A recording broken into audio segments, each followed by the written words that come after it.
This is Grunt Squad, brought to you in the studio of Wiley Productions, with Sam Mann and Nate Westlake, bringing you all the spreads, picks, and player props. Welcome in to the Grunt Squad, Episode 2. I'm your host, Sam Mann. My co-host, Nate Westlake, here today. Nate, you ready to dive into this stuff? We're ready to rock and roll, Sam, man. Let's get it going. Well, let's talk about our picks from last week. We're going to go over some ones where you crushed it. You crushed it overall, but let's get into a few that you really, really liked. Let's talk about the Sutton one first. Sutton, over 3 catches. Cashed it. Sam Laporta, over 3 catches. Cashed it. That's three weeks in a row now. And over 37 yards. Cashed it. Adam Thielen, over 3 catches. Cashed it. And then, unfortunately, one of our best bets, Johnson, tight end for the Saints, over 2 catches. He had 2 catches. Didn't cash that one. But overall, we went 20-7 for props for the week, which was huge. And then 5-1-1 on our game bets, Sammy. Had a monster, awesome. Just had a monster week.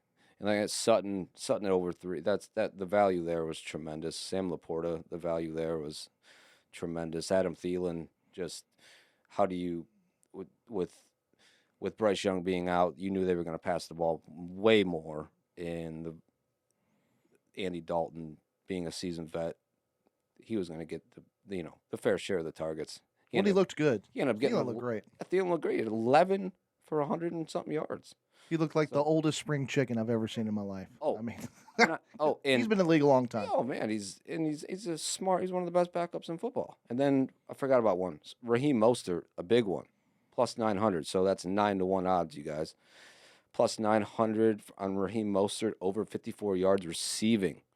So that was a big one. We had 2 of those on the week. We had Sam Laporta over 8-2 for it was 10-1, I believe, or 9-1. It's up on the screen there. 9-1 also. So huge week, props, games, everything overall. Couldn't be happier, Sammy. Yeah, it was a great. Couldn't be happier, man. Great week 3.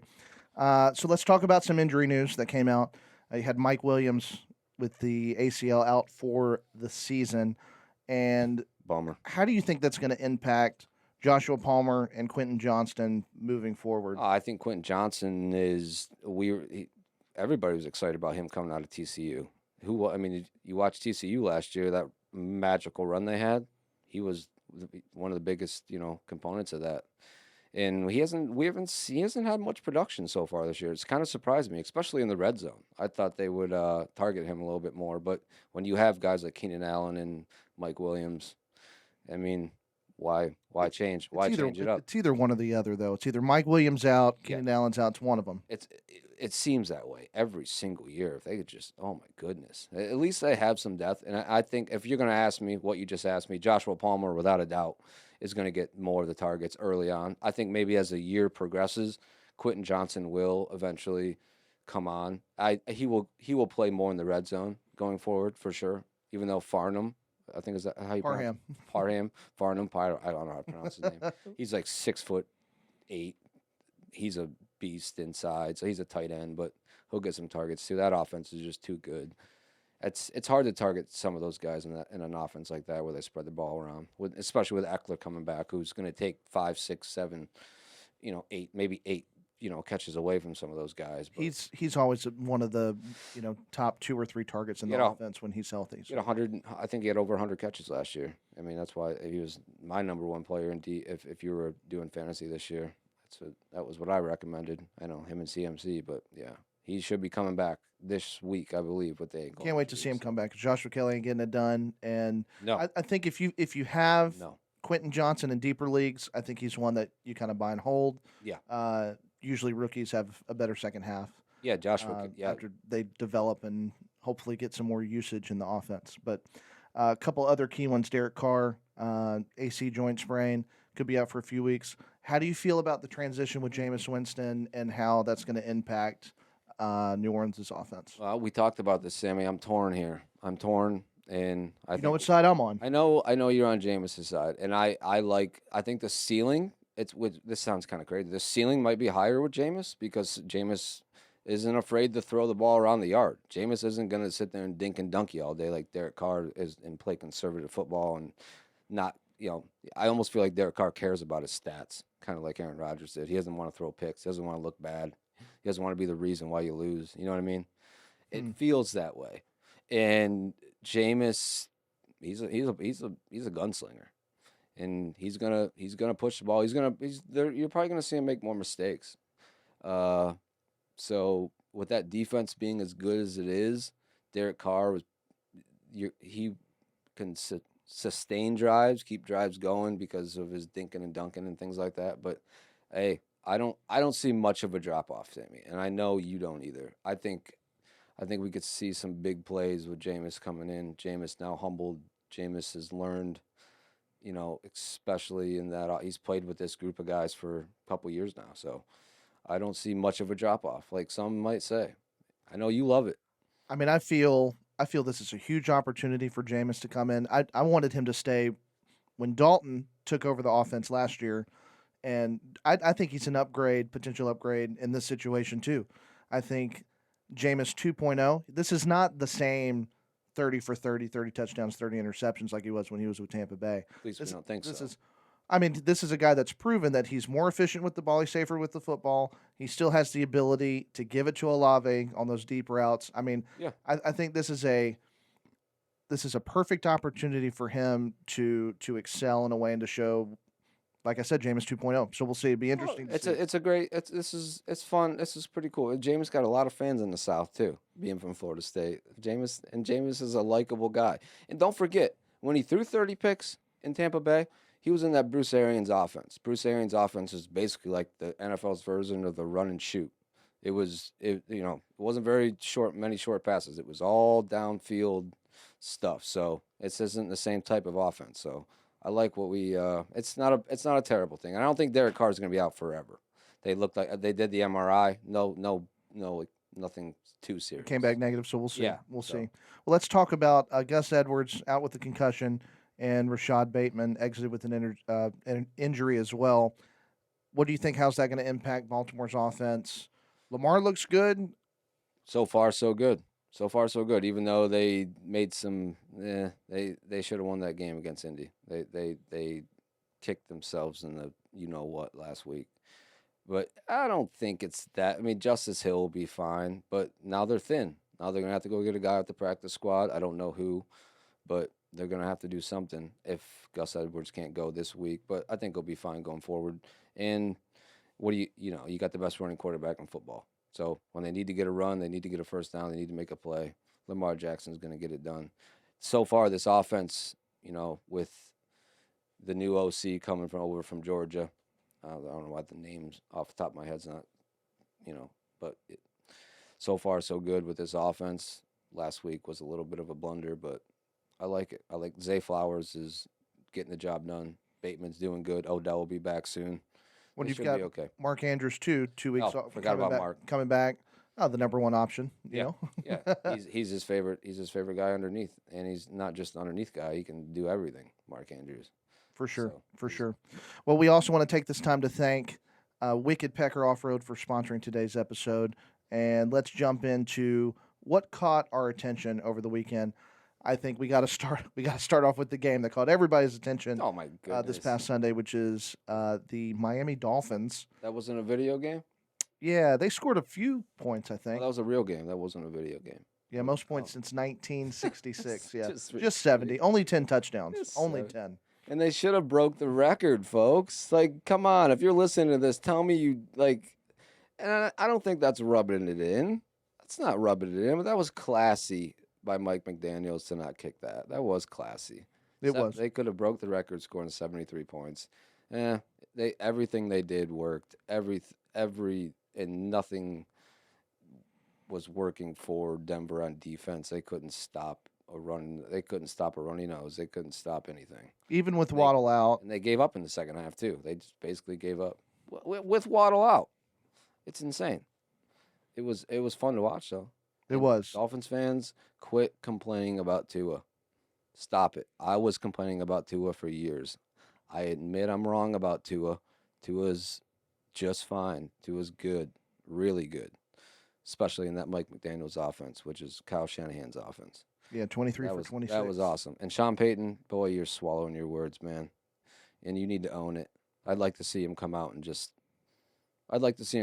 literally address what he said and own it, because they stink right now, absolutely stink. But I think they're better than what they've shown. So. We had Tua that went for 23 for 26, 309 and 4 touchdowns. Tyreek, only 1 touchdown. Only. 9 receptions for 157. Kind of a bad game for him. It's crazy that like if you would have looked at that score and like see he only had 1 touchdown, like if you were a fantasy owner, you would have been a little bummed out. Yeah, like, when they honestly, have 10. Think yeah, about it's that. true. That's insane. But he's still leading. He's still, in my opinion, the MVP of the NFL. Tyreek Hill. Yes, he's the most important part of that Miami offense. Not Tua. Well, Mike McDaniel too, but he changes everything. He makes defensive coordinators shake all week, cross their fingers, because you don't know what to do. There's one man in the NFL that can stop him. That's Bill Belichick. And you don't play Bill Belichick every week. So it's unbelievable what they're doing in Miami right now. It's cool to see, because they haven't had anything since Dan Marino. They've had a few promising things happen, but this is it. They've got a shot, a legit shot. They're the best team in the AFC right now, without a doubt. Without a doubt. I know we're just in week 3, but you can't argue with that. Buffalo, not far behind, and we got that matchup this week, so that's going to be a fun one. So overreaction? You think Miami's the real deal? I don't think it's overreacting at all. No. The defense worries me. The defense is giving up almost 24 points a game. It's at like 23.6 points per game. They got to button that up. They got Vic Fangio. Vic Fangio came over for one reason. They need to button up that defense. They're not getting any pass rush at all. Yeah. And their secondary, and I don't know if Ramsey will be back, but Howard and company. Howard can be great one day, one day, but they got to get better on defense. But in the end, if they keep playing the way they're playing, you think anybody in the AFC is going to outscore them? I don't. I mean, and the NFC has skipped. Like, we thought the AFC was loaded. And now there's only 4 teams that you think that can win it all. Now the NFC is more open. Right. It's never what you think it is. Everybody projects it to be one way, and then it always. Well, so many things happen. Changes. So many things happen. It always changes. That's what's happened. And then you've got the running back scoring 8 touchdowns combined. One of which, who's the number 1 running back in fantasy, which is Raheem Mostert, 13 for 82, 3 touchdowns, and 7 for 60 with the touchdown through the air. Unbelievable. Like, the guy screams fire. And then Devon Achane, 18 for 203. Who saw that one coming? Well, we didn't even think, or at least I thought, like, he wasn't even projected to be on the field, much less be this efficient, this powerful. I mean, he was all over he couldn't do anything wrong. Well, a lot of that was they got up. You're not going to keep pounding Mostert you're not going to leave Mostert in a game when you're in a game like that up so much. So that was a fun one to watch. Good for A-Chain. Good for that Miami offense in general. I mean, A-Chain's lightning fast. That team there's a reason they got him. I mean, if you watch Texas A&M film from last year, you saw flashes of it. So if you are a college football fan, that did not surprise you yesterday watching A-Chain go off like he did. Tons of speed. Well, let's move on. Let's talk about Justin Herbert. He went 44 for 405 yards through the air. Herbert. He's a beast. He's one of the best in football. Unfortunately, one of the worst coaches in football. Coaching him as a defensive-minded team that's not good on defense, yet they have maybe some of the best personnel on defense. I don't get it. I don't know how his door's not locked at the office. I don't understand it. I don't know how they allowed him on the plane. I don't know how they didn't make him fly Southwest on the way home. I know they won. It doesn't matter. Want to get away? Well, yeah. Does he have something on the GM or the owner or what's going on? I don't understand how he's still. It's abysmal. But this was a must-win for them. And they got the win, but they very easily could have lost. They very easily could be looking at 0-3 and then 0-4 right in the face. So it's too good of a team to be battling week after week like that. They're loaded on Like, offense. they're loaded, and it's great for fantasy people and things like that. But it's not Keenan fun for Allen, bettors. 18 for 215, threw for a touchdown. That was kind of fun to watch. I wish I would have saw that. You said it when we were watching. I'm like, I didn't see it. Yes, yeah, it was a great play for sure. Obviously, the guys that ball out every single week balled out again this week. Devontae Adams, 13 for 172, 2 touchdowns. Justin Jefferson. That's all they did in Oakland, Las Vegas. That was the only good thing. Devontae. Yes, and then Thielen, which we talked about. I got a feeling that Thielen is not done. We thought his legs were gone. They're not. We thought. He's a spry little chicken. I certainly. Maybe there was an injury last year. I think he was a little dinged up last year, but he looks like he did 2-3 years ago. I mean, that's why I love that prop yesterday. That was at even money over 3 catches, folks. Even money. That means bet 100, you get 100 back. Bet 1,000, get 100,000 back. That was a just no brainer for me. That's why you guys got to get my picks. Get little nuggets like that. Absolutely, and the way that you can get those is on Patreon, and we'll talk a little bit that towards Patreons. the end. We got it. We got it all set up, folks. Grunt Squad. You want these picks? Yes. Look up. Absolutely. Some other crushers. Tank Dell. It's been doing it, man. Tank Dell. It's a couple weeks now. Yes, I mean, it's sir. real deal. Real deal. A 5 for 145 and a touchdown. Over three cash easily. Over 37 yards easily. He's becoming one of C.J. Stroud, who we could talk about him for a second. Phenomenal. He's the real deal. First rookie in NFL history. 900 yards, 4 touchdowns, and 0 picks. First quarterback in NFL history. And I told you I was worried about. I thought early on he was the best quarterback coming out. I didn't know why he wasn't going to be going number 1. Then I looked at the Ohio State film and I was like, oh no, I see it. I see why. I see why they interview these kids. They interview these guys. They do all this mental stuff with these guys. And Bryce Young passed with flying colors with the mental side of the game. That's why he went number 1. Well, and that's part. Why he went number 1. You know, Nick Saban is so good at what he does Yeah. because that's all he preaches and talks about. Yeah. And that it still hurts me as an LSU and fan. Folks, Different story for a different day. Bryce Young should have been a 6th, 7th round pick. He looks like a 7th grader out there with a football in his hands. They botched that pick big time. I know he's hurt. I know it's early, but the eye test for me, I trust my eyes. No, it's not good. So I don't think it's over. And they don't have a pick next year because they gave up a pick for that number 1 pick this year. No, I don't think it's over yet, but I don't think there's anything special there with Bryce Young. And C.J. Stroud, you can see there's special there. Yeah, there's definitely an it. There's an it. He's as accurate as he was at Ohio State. And I didn't know he was as mentally prepared to play at this level. And so far, so good. I mean, it's only 3 games, like I said, through everything I say right now. We're only in 3 games. A lot of people overreact, but that's what we do, right? We talk football week to week. Next week, it could be the opposite. So it's true. Another guy that's been crushing, Sam Laporta, 8 for 84 and a touchdown. I mean, this guy's just getting it done. Most receptions for a tight end through his first 3 weeks ever. I mean, out of tight end Iowa University. What was the last one? Hawkinson. Mm-hmm. Hawkinson. Now Laporta. And it's becoming Jared Goff's favorite target. Underneath, intermediate, and he caught a deep ball last week. That was a well-drawn-up play. It was. Play action. Wide open. Nobody was around. It was one of them Kyle Shanahan type plays. Kind of flow everything to the left, play action to the left. Laporta sneaks out on a post route to the middle of the field, middle right part of the field. So, fantastic.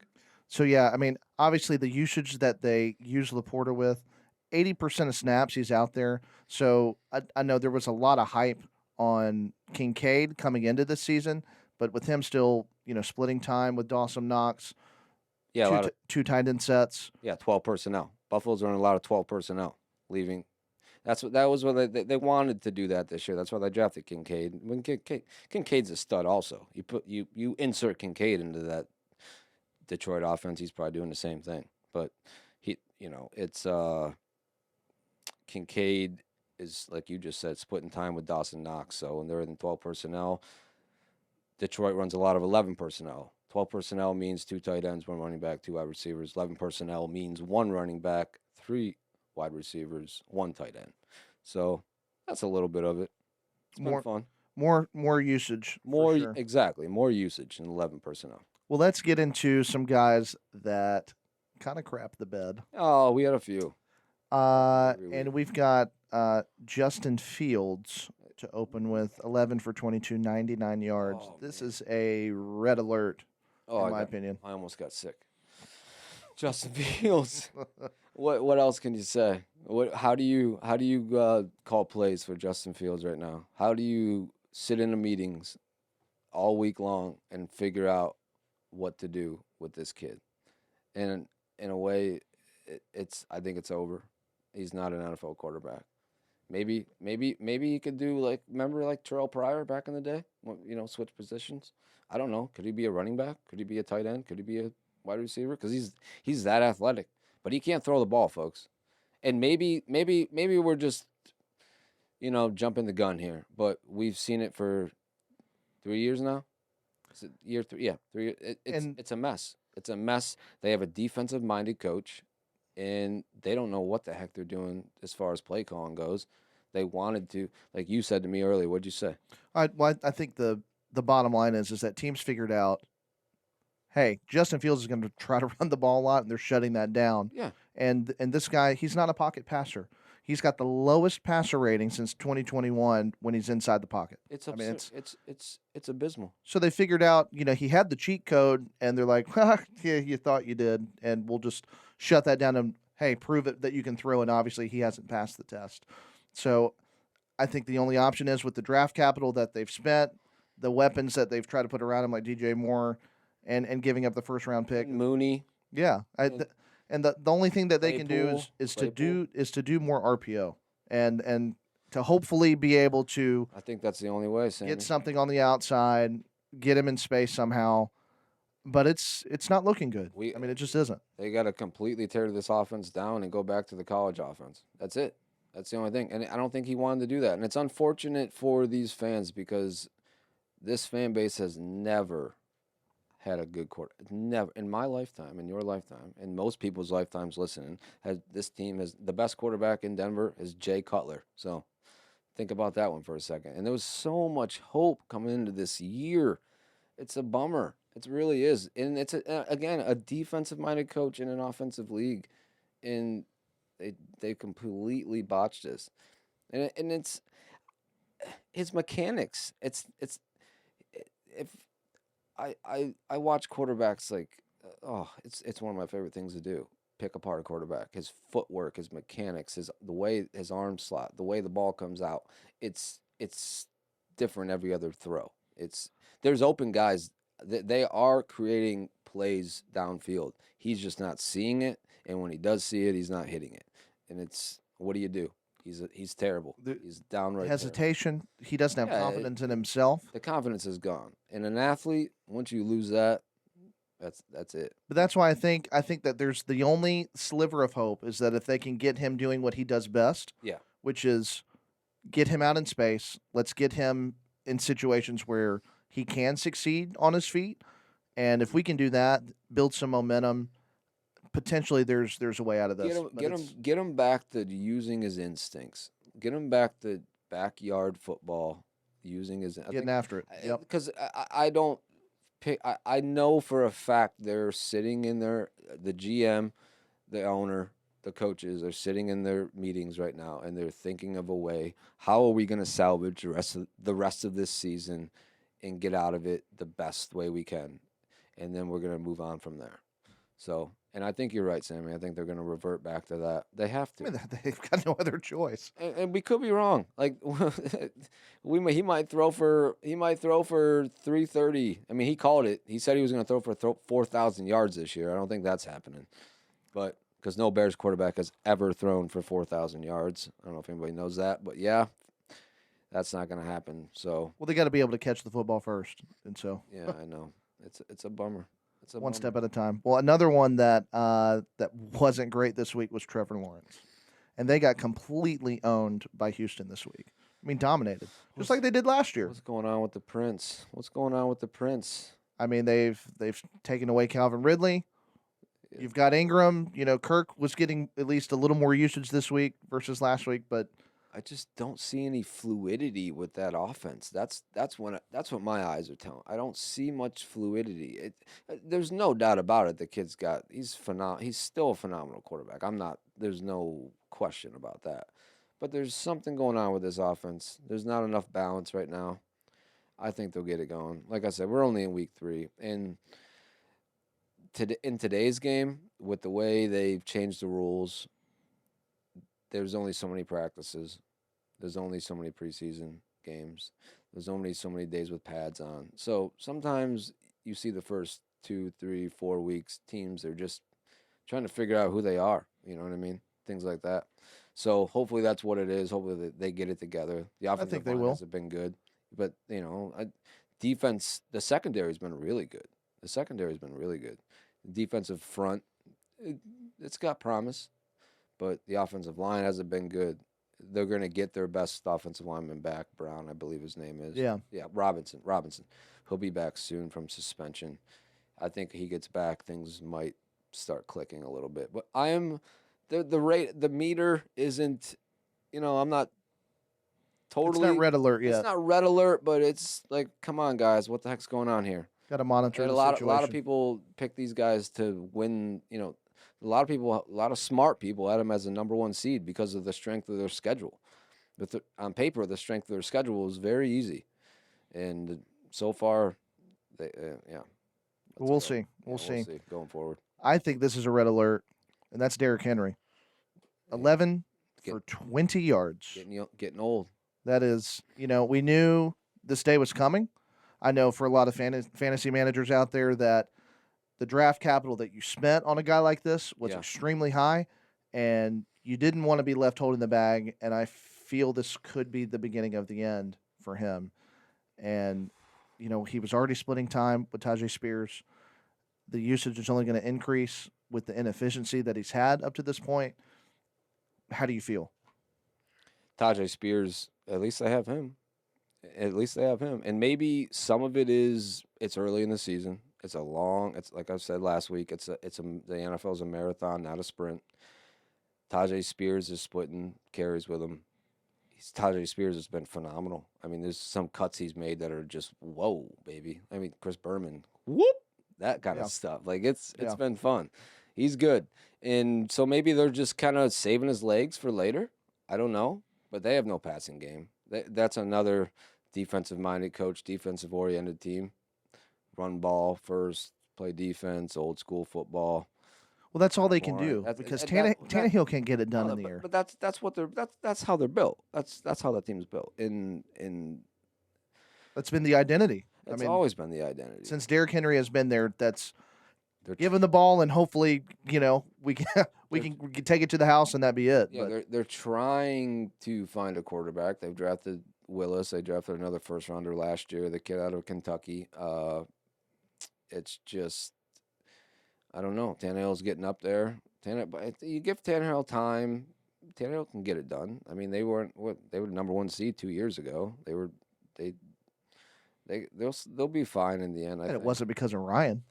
It wasn't because of Ryan, but Matt Ryan was pretty darn good that year. Matt Ryan was really good that year. You mean Ryan Tannehill? Yeah. Ryan, yeah. Oh, yeah. But, yeah. Yeah. I mean, I think the bottom line is that this could be, again, the beginning of the end for Derrick Henry, which is sad because we all. Yeah. Sorry. Because he's a beast. I thought this was, sometimes I get off track there, but he is. What year is this for him? Oh, my 9? goodness. Yeah, at least. And 9? At least. And that's rare. He's a monster. And he's had a couple plays where you saw the burst there, but no, he's lost a step for sure. It's inevitable. But let's talk about the top picks for this week. And again, if you want access to all of these picks each and every week, you can follow us on Patreon. For $10 a month, you're going to be able to have access to all the picks each and every week for Thursday night, Sunday night, Monday night, all the Sunday games, of course. All my picks, folks. All my picks. And get access to all those. So let's talk about 3 that you like this week. And the first one being Minnesota against Carolina. Minnesota minus 3.5, and we like Minnesota. We like Minnesota. We like I said, right now, this isn't in stone. I said this last week, but as of this is probably going to be a big bet, a significant bet. And we really, really hope Bryce Young plays because that only makes it better for us. And I don't think the line moves much if Bryce Young plays. It didn't last week. They didn't really. I don't know why because Carolina moves the ball much better with Andy Dalton in there. Same with Indianapolis with Minshew. But yeah, Minnesota. This could be a get right game for them on defense. I like Brian Flores, what he's doing there on defense, even though it hasn't shown a ton.